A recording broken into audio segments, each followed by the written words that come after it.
Assalamualaikum warahmatullahi wabarakatuh. Perkenalkan, nama saya Muhammad Banu Fakhrudin, Fakultas Psikologi semester 7 dari Universitas Muhammadiyah Dr. Hamka.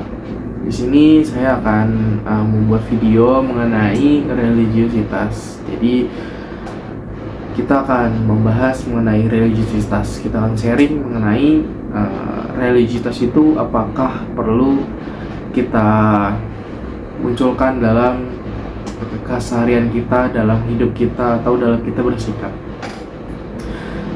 Dalam kehidupan sehari-hari, terutama bagi orang yang beragama, orang yang agama, ibadah itu sesuatu yang harus kita lakukan secara rajin gitu. Yang mana ibadah itu kewajiban dari setiap agama. Contohnya dari agama Protestan atau Katolik, mereka wajib untuk melakukan ibadah di gereja di setiap akhir pekan. Atau bagi Muslim atau agama Islam, mereka wajib melakukan sholat 5 waktu, ataupun bagi laki-laki sholat Jumat. Atau agama-agama lainnya yang ada di Indonesia. Di setiap kita melakukan ibadah, tentunya kita pasti harus melakukannya dengan taat, dengan konsisten tentunya, dan rajin. Tapi di saat yang bersamaan, kita sering melihat berita atau informasi-informasi di luar bahwa masih ada orang yang suka melakukan konflik atau berkonflik, atau mereka yang melakukan ketidakjujuran ataupun saling menyakiti satu sama lain. Nah, di sini saya ingin membawa apakah religiusitas itu hanya soal ritual kita dalam menjalankan ibadah, atau seharusnya hadir dalam cara kita bersikap dan hidup di masyarakat sekitar. Sebelum kita lebih jauh, mungkin kita perlu mengenal religiusitas terlebih dahulu. Jadi menurut para ahli, menurut Glock dan Stark tahun 1965, terdapat 5 dimensi. Yang pertama itu keyakinan, kedua ada praktik ibadah, ketiga ada pengalaman spiritual, yang keempat ada pengetahuan agama, dan kelima perilaku dalam masyarakat. Menurutnya religiusitas itu tuh bukan hanya dari satu sisi, melainkan religius itu satu paket. Jadi religius itu sudah mencakup semuanya, dari keyakinannya, dari cara dia beribadah, rasa spiritualitas mereka, atau perilaku dalam bersosial. Itu menurut Glock dan Stark tahun 1965. Selanjutnya, Ancok dan Suroso. Ancok Suroso ini mendefinisikan sejauh mana individu menghayati dan menjalankan ajaran agamanya secara menyeluruh, baik dalam ibadah maupun perilaku sosial.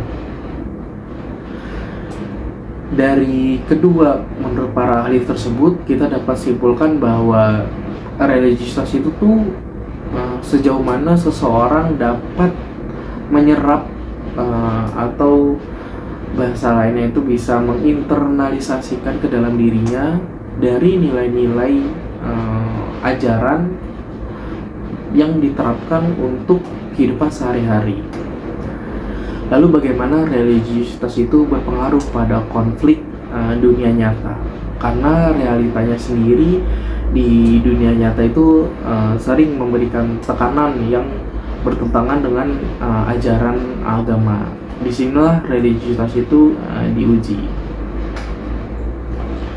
Dalam melihat hal itu, kita perlu mengerti definisi menurut Alport dan Ross tahun 1967 mengenai religiusitas. Dia membagi menjadi dua. Pertama itu ada ekstrinsik dan intrinsik. Ekstrinsik ini menjadikan agama sebagai alat untuk kepentingan pribadi, di mana hanya fokus pada keuntungan secara sosial dan keuntungan untuk dirinya sendiri.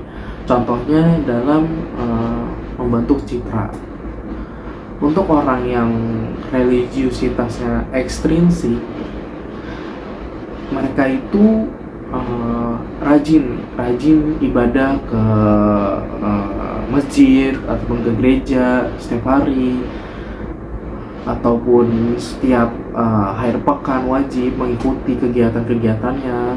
Hanya bukan antara dia dan Tuhan hubungannya, tapi dia ingin terlihat soleh, dia hanya kelihatan ingin terlihat baik gitu, dia ingin dikagumi atas dari tindakannya. Selanjutnya untuk keuntungan ini tuh mereka menggunakan agama untuk mendapat jabatan, mendapatkan suara, atau mendapatkan simpati, yang mana perilakunya sendiri itu tidak mencerminkan kejujuran atau keadilan. Selanjutnya ada intrinsik. Intrinsik itu adalah menjadikan agama sebagai tujuan. Jadi intrinsik ini menjadikannya sebagai tujuan, bukan alat, dimana motivasi utamanya itu mereka tetap baik dan jujur meskipun mereka rugi, karena mereka merasa itu percaya itulah nilai agama yang mereka anut. Contohnya seperti kita menolak proyek ilegal karena kita ngerasa ini akan menyusahkan banyak orang.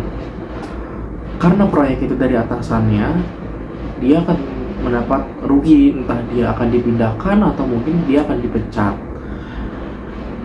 Dia merasa apa yang dilakukan ya itulah nilai agama yang diajarkan, dan itulah nilai agama mereka pegang. Jadi walaupun mereka rugi, mereka tetap akan melakukan hal tersebut. Selanjutnya sikap yang konsisten, yang mana ibadah itu bukan karena ingin dilihat orang, tapi bentuk untuk hubungan antar personal dan Tuhannya atau Allah gitu. Seperti kita membuat kebaikan bukan untuk dikontenin yang setiap hari kita mungkin foto atau video ngasih barangnya di depan kamera, tapi mungkin kita lebih menutupi gitu, seperti yang ngasihnya nggak di depan banyak orang, bentuk dari menjaga perasaan yang diberikannya juga, atau sholat atau ibadah yang bukan tujuannya untuk dilihat orang lain atau untuk kepentingan membuat citranya. Selanjutnya Alport itu menegaskan bahwa orang yang memiliki religiusitas intrinsik cenderung memiliki rasa toleran yang lebih tinggi. Kemudian selain toleran yang lebih tinggi itu, melihat mereka itu tuh rendah hati, karena orang yang religiusitasnya intrinsik, mereka itu tuh melihat orang dengan kasih sayang. Jadi sesuai dengan ajaran agamanya yang mereka pelajari, yang dimana agama tentunya mengajarkan rasa kasih sayang. Itu kenapa orang yang religiusitasnya intrinsik cenderung sifatnya itu lebih toleran dan rendah hati. Itu mengenai religiusitas terhadap pengaruhnya ke kehidupan kita sehari-hari. Jadi seperti itu. Kesimpulannya, pada akhirnya religiusitas itu bukan tentang seberapa banyak kita beribadah, melainkan seberapa dalam ibadah itu dapat membentuk cara kita hidup di masyarakat sekitar. Karena agama itu bukan hanya tentang diyakini atau bukan hanya dipraktekkan atau diritualkan, tetapi untuk dihidupkan dalam setiap sikap dan cara kita hidup di masyarakat. Itu yang ingin saya bagikan mengenai materi yang saya bawakan mengenai religiusitas. Semoga kita semua kedepannya akan menjadi orang yang taat pada agamanya masing-masing, memiliki nilai dalam dirinya, dan menjadi orang baik ke depannya. Saya tutup untuk pertemuan ini. Wassalamualaikum warahmatullahi wabarakatuh.